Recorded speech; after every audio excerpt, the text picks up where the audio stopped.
샬롬 샬롬 샬롬 샬롬 샬롬 샬롬 내니 두려워 말아라 나의 아들 나의 딸아 안심하라 샬롬 샬롬 샬롬 샬롬 샬롬 샬롬 나의 평안을 주노라 세상과는 다른 평안 두려워 마라 샬롬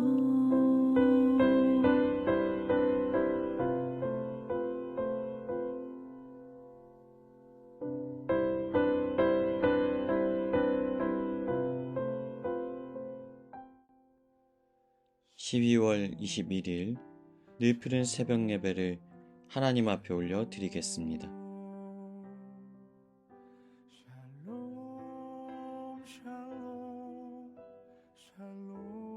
출애굽기 21장의 말씀으로 은혜 나누기를 원합니다.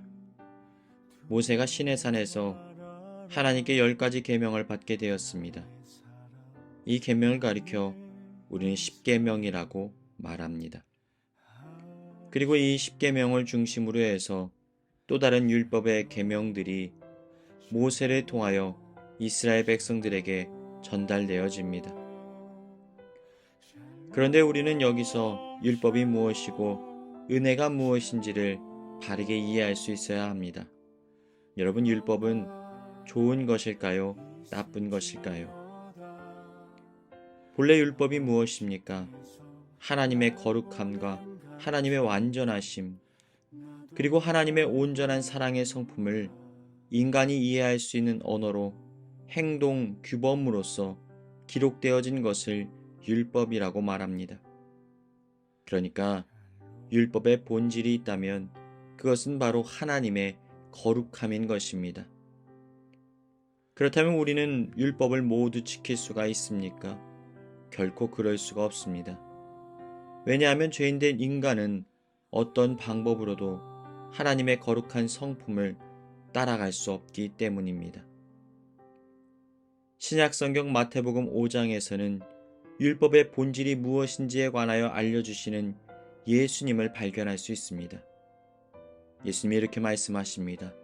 살인하지 말라라는 말을 너희가 들었으나 그 율법의 본질은 형제에게 노하는 자마다 심판을 받게 되고 형제에 대하여 바보라 하는 자는 공회에 잡혀가고 미련한 놈이라 하는 자는 지옥불에 들어가게 되리라. 그러니까 살인하는 것만이 죄가 아니라 미움의 감정을 갖고 분노하는 것조차도 죄라고 말씀하고 있는 것입니다. 율법에 기록된 행위와 규범은 단순히 행실을 바로잡고 따를 수 있는 수준의 것을 요구하고 있지 않습니다. 처음부터 율법은 하나님의 성품을 고스란히 담아낸 하나님의 법을 말하는 것입니다. 그래서 우리는 결코 그 율법을 지킬 수가 없습니다. 하나님의 성품을 알면 알수록 하나님의 거룩함에 가까이 가면 가까이 갈수록 우리는 죄인됨을 깨달을 수밖에 없는 것입니다. 밝은 빛 가운데 가까이 나아가게 되었을 때 자신의 얼굴에 묻은 수검댕을 발견하게 되는 것처럼 말입니다. 그래서 성경은 율법을 가리켜 죄를 깨닫게 한다라고 말씀하고 있습니다. 의인은 없나니 하나도 없다. 죄인된 우리는 하나님의 성품에 결코 도달할 수 없습니다. 오직 예수 그리스도의 십자가 은혜로 인하여서만이 구원의 은혜를 누리게 되어지는 것입니다. 우리의 죄를 대신 짊어지시고 죽음으로 대가를 지불하신 예수 그리스도로 인하여 우리의 죄가 사함을 받고 그 보혈의 능력을 힘입어 하나님 앞에 나아갈 수 있는 은혜를 누리게 되어진 것입니다.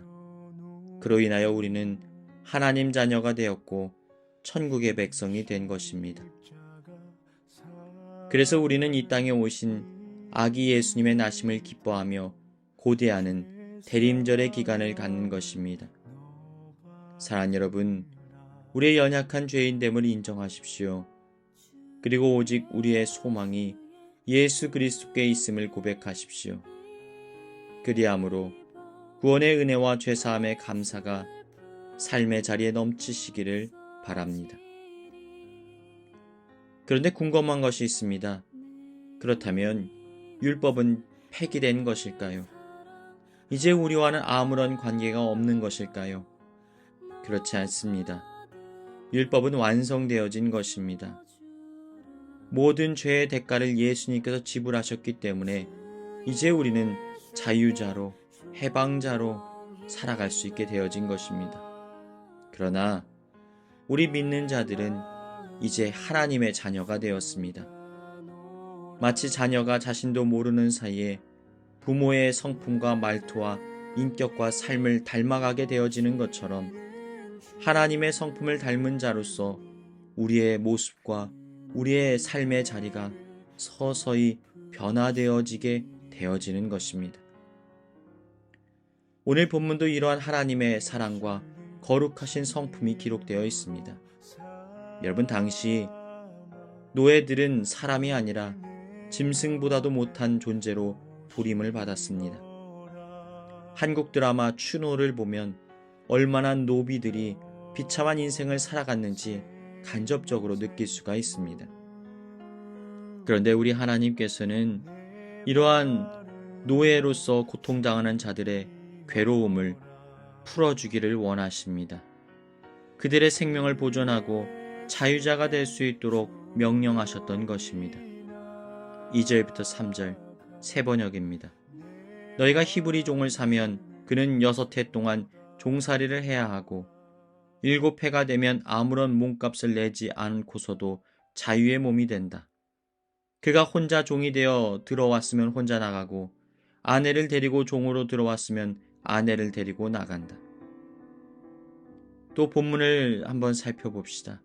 12절부터 14절 사람을 쳐 죽인 자는 반드시 죽일 것이나 만일 사람이 고의적으로 한 것이 아니라 나 하나님이 사람을 그의 손에 넘긴 것이면 내가 그를 위하여 한 곳을 정하리니 그 사람이 그리로 도망할 것이며 사람이 그의 이웃을 고의로 죽였으면 너는 그를 내 제단에서라도 잡아내려 죽일지니라.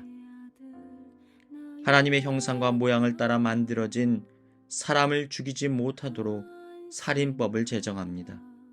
그리고 상해법을 지정하고 계십니다. 눈은 눈으로, 생명에는 생명으로 그들의 생명을 지키도록 하셨던 것입니다. 세상은 가난한 자와 부자의 가치가 다르다고 말합니다. 귀한 자와 천한 자의 삶이 따로 있다라고 말을 합니다. 유전무죄, 무전유죄라고 불리는 세상 속에서 하나님께서는 그 어떤 생명도 고귀하다라고 말씀하고 계신 것입니다. 한 생명은 동일한 가치를 가지고 있고 모두가 보호를 받아야 마땅하다는 사실을 깨닫게 하시고 계신 것입니다. 그리고 만약 용의자가 고의로 사람을 죽인 것이 아니라면, 억울한 누명을 쓰게 된 것이라면 그 사람을 구제하기 위한 방안을 말씀하십니다. 그들이 생명의 보호를 받을 수 있도록 도피성이라는 곳을 만들어 그들이 시간 속에서 억울함을 풀어낼 수 있도록 기회를 제공하고 계신 것입니다. 사랑하는 여러분, 이 율법에 담겨져 있는 하나님의 섬세하신 사랑의 마음이 느껴지십니까? 죄가 간영한 세상 속에서 하나님의 뜻과 어긋난 삶을 살아가고 있는 인류를 향한 하나님의 안타까운 심정이 여러분 지금 느껴지십니까? 사랑하는 여러분, 예수 그리스도를 믿는 자로서 이제는 하나님의 성품에 온전히 참여한 자가 되시기를 주님의 이름으로 축원합니다. 그리고 이 땅에 아기 예수님으로 오셔서 우리를 구원하기 위하여 찾아오신 예수 그리스도로 인하여 감사의 고백이 넘쳐나시길 주님의 이름으로 축원합니다.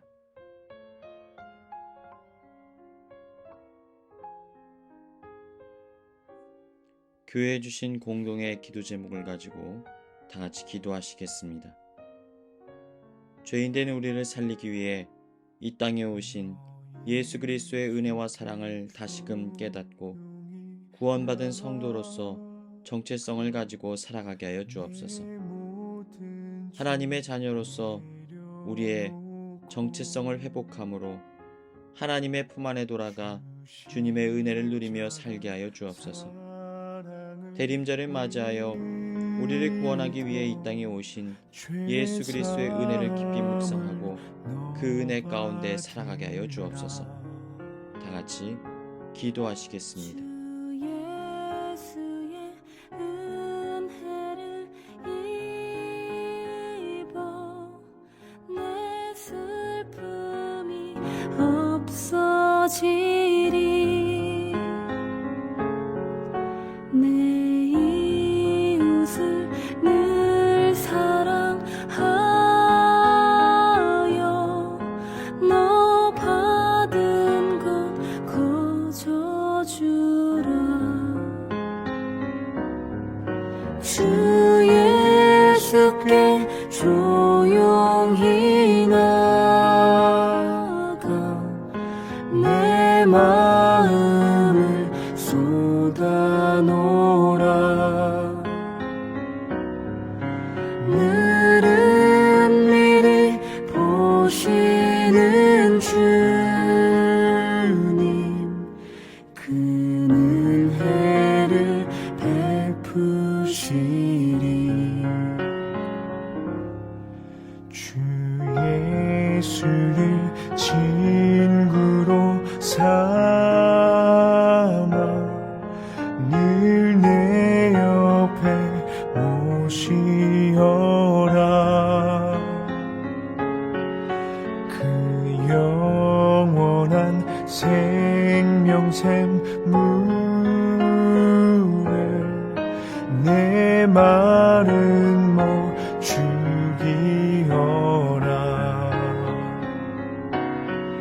주 예수께 조용히 나가